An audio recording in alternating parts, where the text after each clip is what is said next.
മലയാള സിനിമയെ ലോക സിനിമയുടെ നിലവാരത്തിലേക്ക് എത്തിച്ച നടന്മാരിൽ ഏറ്റവും മുൻപന്തിയിലുള്ള പേരാണ് മോഹൻലാൽ. ഒരു വില്ലൻ കഥാപാത്രത്തിൽ നിന്ന് തുടങ്ങി പിന്നീട് ഇന്ത്യയിലെ ഏറ്റവും മികച്ച അഭിനേതാക്കളിൽ ഒരാളായി മാറിയ അതുല്യമായ സിനിമാ ജീവിതം. നാച്ചുറൽ ആക്ടിംഗ് എന്ന വാക്കിന് അർത്ഥം നൽകിയ നടൻ. കോമഡി ആണെങ്കിലും ഇമോഷൻ ആണെങ്കിലും മാസ് ആക്ഷൻ ആണെങ്കിലും എന്ത് കഥാപാത്രം നൽകിയാലും അത് ജീവിതമാക്കുന്ന താരമാണ് മോഹൻലാൽ. ഇന്ന് നമ്മൾ കാണാൻ പോകുന്നത് മോഹൻലാലിന്റെ മുഴുവൻ സിനിമാ ജീവിത കഥയാണ്.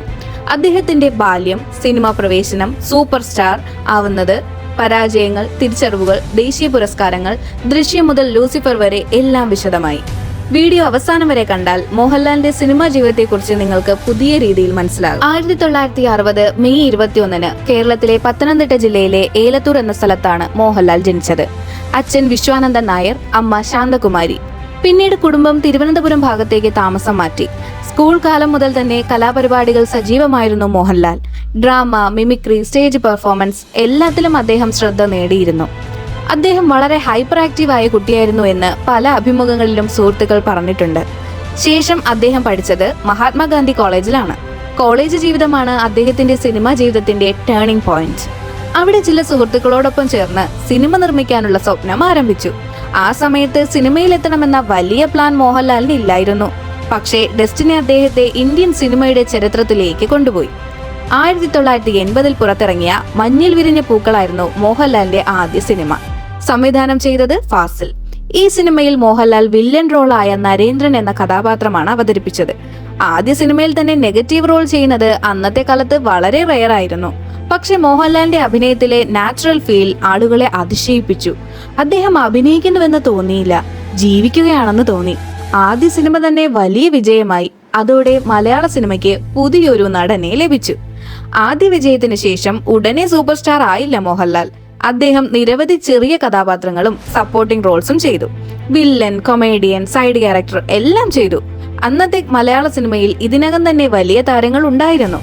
മമ്മൂട്ടി, ജയൻ തുടങ്ങിയവരുടെ സ്വാധീനം വലിയതായിരുന്നു. പക്ഷെ മോഹൻലാൽ വളരെ വ്യത്യസ്തനായിരുന്നു. ഡയലോഗ് ഡെലിവറി വളരെ സിമ്പിൾ, ഓവർ ആക്ടിംഗ് ഇല്ല, റിയലിസ്റ്റിക് എക്സ്പ്രഷൻസ്. ഇതാണ് അദ്ദേഹം പിന്നീട് ബിഗ്ഗസ്റ്റ് സ്ട്രെങ്ത് ആയി മാറിയത്. 1980 തുടക്കത്തിൽ തന്നെ അദ്ദേഹം വർഷത്തിൽ നിരവധി സിനിമകൾ ചെയ്യാൻ തുടങ്ങി. സ്ലോലി ഓഡിയൻസ് അദ്ദേഹത്തെ ശ്രദ്ധിക്കാനും തുടങ്ങി. 1986 പുറത്തിറങ്ങിയ രാജാവിന്റെ മകൻ മോഹൻലാലിന്റെ കരിയർ മാറ്റിമറിച്ച സിനിമയാണ്. വിൻസെന്റ് ഗോംസ് എന്ന സ്റ്റൈലിഷ് അണ്ടർവേൾഡ് ക്യാരക്ടർ ഹ്യൂജ് ഹിറ്റായി. ഈ സിനിമയ്ക്ക് ശേഷം മോഹൻലാൽ മാസ് ഹീറോ ഇമേജ് നേടാൻ തുടങ്ങി. അതിനുശേഷം വന്ന സിനിമകൾ മലയാള സിനിമയുടെ ചരിത്രം തന്നെ മാറ്റി.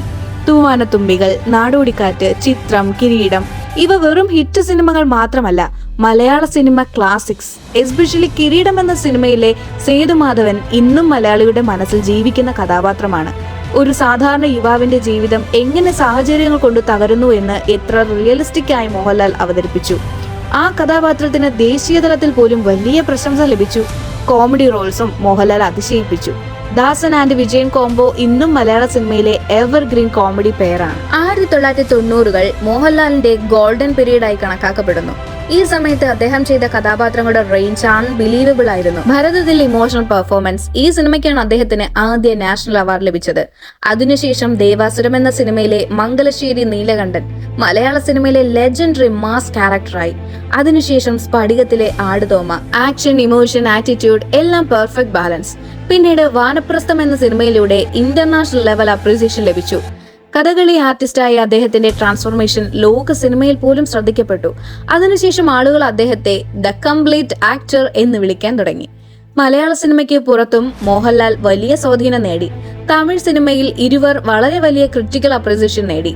സംവിധാനം ചെയ്തത് മണിരത്നം. പിന്നീട് ഹിന്ദി സിനിമയിൽ കമ്പനി എന്ന ചിത്രത്തിലും അഭിനയിച്ചു. തെലുങ്ക് ഓഡിയൻസിനിടയിലും അദ്ദേഹം വലിയ അക്സെപ്റ്റൻസ് നേടി. എസ്പെഷ്യലി ജനതാ ഗാരേജ് റിലീസായതിനു ശേഷം സൗത്ത് ഇന്ത്യ മുഴുവൻ പുതിയ ജനറേഷൻ ആരാധകരുണ്ടായി. എല്ലാ താരങ്ങളുടെയും ജീവിതത്തിൽ പോലെ മോഹൻലാലിന്റെ കരിയറിലും ചില ഡിഫിക്കൽട്ട് ഫേസസ് ഉണ്ടായിരുന്നു. 2000കളുടെ അവസാനം ചില സിനിമകൾ പ്രതീക്ഷ വിജയം നേടിയില്ല. ഓഡിയൻസ് പഴയ മാജിക് നഷ്ടപ്പെട്ടോ എന്ന് ചോദിക്കാൻ തുടങ്ങി. പക്ഷെ വലിയ താരങ്ങൾ ഒരിക്കലും എളുപ്പത്തിൽ അവസാനിക്കില്ല. അദ്ദേഹം ശക്തമായി തിരിച്ചു വന്നു. അതിന്റെ ഏറ്റവും വലിയ ഉദാഹരണമാണ് ദൃശ്യം. ജോർജ് കുട്ടി എന്ന കഥാപാത്രം ഇന്ത്യൻ സിനിമാ ചരിത്രത്തിലെ ഏറ്റവും ഇന്റലിജന്റ് കഥാപാത്രങ്ങളിൽ ഒന്നായി മാറി. ഈ സിനിമ ഇന്ത്യയിലെ പല ഭാഷകളിലും റീമേക്ക് ചെയ്യപ്പെട്ടു. മലയാള സിനിമയുടെ മാർക്കറ്റ് തന്നെ ഉയർത്തിയ സിനിമയായി ദൃശ്യം മാറി. 2019 ഇറങ്ങിയ ലൂസിഫർ ബോക്സ് ഓഫീസ് റെക്കോർഡ് തകർത്തു. സ്റ്റീവൻ നെടുമ്പള്ളി എന്ന കഥാപാത്രം മാസ് ഓഡിയൻസിൽ വലിയ ആഘാതം സൃഷ്ടിച്ചു. സംവിധാനം ചെയ്തത് പൃഥ്വിരാജ് സുകുമാരൻ. ഈ സിനിമയിലൂടെ യങ് ഓഡിയൻസിനിടയിലും മോഹൻലാൽ വീണ്ടും ഹ്യൂജ് ട്രെൻഡായി മാറി. സോഷ്യൽ മീഡിയ ജനറേഷൻ പോലും അദ്ദേഹത്തിന്റെ സ്ക്രീൻ പ്രസൻസ് ആഘോഷിക്കാൻ തുടങ്ങി. അതിനുശേഷം നിരവധി വലിയ പ്രോജക്റ്റുകൾ അനൗൺസ് ചെയ്തു. അദ്ദേഹത്തിന്റെ പേഴ്സണൽ ലൈഫിനെ കുറിച്ച് പറയുകയാണെങ്കിൽ 1988 സുചിത്രയെ വിവാഹം ചെയ്തു. മകൻ പ്രണവ് മോഹൻലാൽ ഇപ്പോൾ സിനിമയിൽ അഭിനയിക്കുന്നു. മകൾ വിസ്മയ മോഹൻലാൽ റൈറ്റിംഗും ആർട്ടും മേഖലയിൽ ശ്രദ്ധ നേടുന്നുണ്ട്. ആക്ടർ മാത്രമല്ല, പ്രൊഡ്യൂസർ, സിംഗർ, എന്റർപ്രണർ എന്ന നിലയിലും മോഹൻലാൽ പ്രവർത്തിച്ചിട്ടുണ്ട്. അദ്ദേഹത്തിന് വലിയ വലിയ പുരസ്കാരങ്ങൾ ലഭിച്ചു. മോഹൻലാൽ നേടിയ പുരസ്കാരങ്ങളുടെ എണ്ണം വളരെ വലുതാണ്.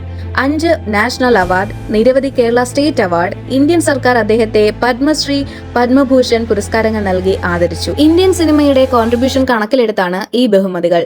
40 വർഷത്തിലേറെ സിനിമാ ജീവിതം, 100 കണക്കിന് സിനിമകൾ. പക്ഷെ ഇന്നും ഓരോ ജനറേഷനിലും പുതിയ ആരാധകരെ സ്വന്തമാക്കുന്ന നടനാണ് മോഹൻലാൽ. അദ്ദേഹത്തിന്റെ ഏറ്റവും വലിയ ശക്തി ആക്ടിംഗ് മാത്രമല്ല, ഓഡിയൻസിനോട് കണക്ട് ചെയ്യാനുള്ള കഴിവാണ്. അതുകൊണ്ടാണ് മലയാളികൾ അദ്ദേഹത്തെ ഒരു സൂപ്പർ സ്റ്റാർ ആയി മാത്രം കാണാത്തത്. മോഹൻലാലിനെ മറ്റുള്ള താരങ്ങളിൽ നിന്ന് വേറിട്ട് നിർത്തുന്ന ഏറ്റവും വലിയ കാര്യവും അദ്ദേഹത്തിന്റെ ആരാധകരുമായുള്ള ബന്ധമാണ്. കേരളത്തിൽ മാത്രമല്ല, ലോകത്തിന്റെ പല ഭാഗങ്ങളിലും മോഹൻലാലിന് വലിയ ഫാൻ ബേസ് ഉണ്ട്. എസ്പെഷ്യലി ഗൾഫ് രാജ്യങ്ങൾ മലയാളികൾ അദ്ദേഹത്തിന്റെ സിനിമകൾ ആഘോഷമാക്കാറുണ്ട്. തിയേറ്റർ എക്സ്പീരിയൻസ് എന്ന കാര്യത്തിൽ മോഹൻലാൽ സിനിമകൾക്ക് ഒരു പ്രത്യേക എനർജി ഉണ്ട്. മോഹൻലാലിന്റെ കരിയറിൽ തന്നെ ഏറ്റവും വലിയ മാറ്റമുണ്ടാക്കിയ സിനിമയാണ് ദൃശ്യം 3.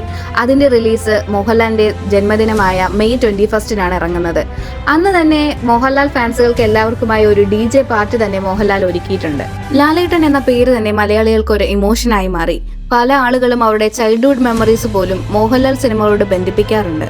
ടിവിയിൽ റിപ്പീറ്റ് ടെലികാസ്റ്റ് വന്നാലും ആളുകൾ വീണ്ടും വീണ്ടും കാണുന്ന നിരവധി എവർഗ്രീൻ സിനിമകൾ അദ്ദേഹത്തിനുണ്ട്. മലയാള സിനിമയിലെ ഏറ്റവും ലെജൻഡറി ഫ്രണ്ട്ഷിപ്പുകളിൽ ഒന്നാണ് മമ്മൂട്ടിയും മോഹൻലാലും തമ്മിലുള്ള ബന്ധം. ഫാൻസ് സോഷ്യൽ മീഡിയയിൽ താരതമ്യം ചെയ്താലും യഥാർത്ഥ ജീവിതത്തിൽ ഇരുവരും വളരെ ക്ലോസ് ഫ്രണ്ട്സ് ആണ്. 1980കളിൽ തുടങ്ങി ഇന്നുവരെയും ഇരുവരുടെയും മലയാള സിനിമയെ മുന്നോട്ട് കൊണ്ടുപോകുന്നതിൽ വലിയ പങ്ക് വഹിച്ചു. മലയാള സിനിമയുടെ ഗോൾഡൻ ജനറേഷൻ എന്ന് പറയുമ്പോൾ ഈ 2 പേരുടെയും പേര് ഒഴിവാക്കാനാവില്ല. പല പുതിയ നടന്മാരും ഇവരെ ഇൻസ്പിറേഷനായി പറഞ്ഞിട്ടുണ്ട്. മോഹൻലാലിന്റെ അഭിനയ ശൈലി വളരെ യുണീക്കാണ്.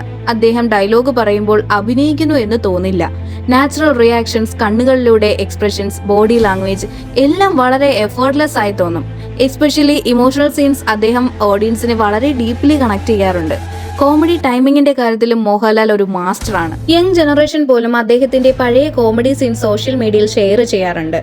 സിനിമയിൽ റെക്കോർഡ്സ് പോലും പലരും ഉണ്ടാക്കുന്നു. പക്ഷേ ആളുകളുടെ ജീവിതത്തിന്റെ ഭാഗമാകുന്ന താരങ്ങൾ വളരെ കുറവാണ്. അത്തരം റെയർ ആക്ടേഴ്സിൽ ഒരാളാണ് മോഹൻലാൽ.